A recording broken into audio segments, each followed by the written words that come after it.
Apocalypse de Jean, chapitre 12. Un grand signe parut dans le ciel. Une femme, enveloppée du soleil, la lune sous ses pieds, et une couronne de 12 étoiles sur sa tête. Elle était enceinte, et elle criait étant en travail, et dans les douleurs de l'enfantement.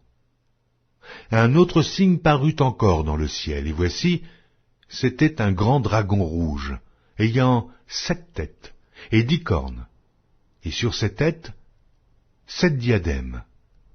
Sa queue entraînait le tiers des étoiles du ciel, et les jetait sur la terre. Le dragon se tint devant la femme qui allait enfanter, afin de dévorer son enfant lorsqu'elle aurait enfanté. Elle enfanta un fils, qui doit paître toutes les nations avec une verge de fer, et son enfant fut enlevé vers Dieu et vers son trône. Et la femme s'enfuit dans le désert, où elle avait un lieu préparé par Dieu, afin qu'elle y fût nourrie pendant 1260 jours. Et il y eut guerre dans le ciel. Michel et ses anges combattirent contre le dragon, et le dragon et ses anges combattirent, mais ils ne furent pas les plus forts, et leur place ne fut plus trouvée dans le ciel. Et il fut précipité le grand dragon, le serpent ancien, appelé le diable et Satan, celui qui séduit toute la terre. Il fut précipité sur la terre, et ses anges furent précipités avec lui.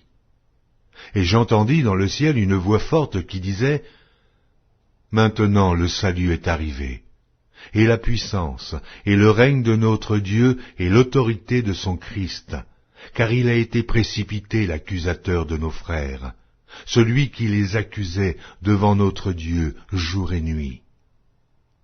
Ils l'ont vaincu à cause du sang de l'agneau et à cause de la parole de leur témoignage, et ils n'ont pas aimé leur vie jusqu'à craindre la mort.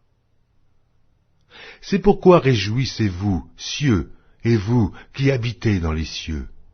Malheur à la terre et à la mer, car le diable est descendu vers vous, animé d'une grande colère, sachant qu'il a peu de temps. Quand le dragon vit qu'il avait été précipité sur la terre, il poursuivit la femme qui avait enfanté l'enfant mâle. Et les 2 ailes du grand aigle furent données à la femme, afin qu'elle s'envolât au désert, vers son lieu, où elle est nourrie un temps, des temps, et la moitié d'un temps, loin de la face du serpent. Et de sa bouche, le serpent lança de l'eau, comme un fleuve derrière la femme, afin de l'entraîner par le fleuve. Et la terre secourut la femme. Et la terre ouvrit sa bouche et engloutit le fleuve que le dragon avait lancé de sa bouche.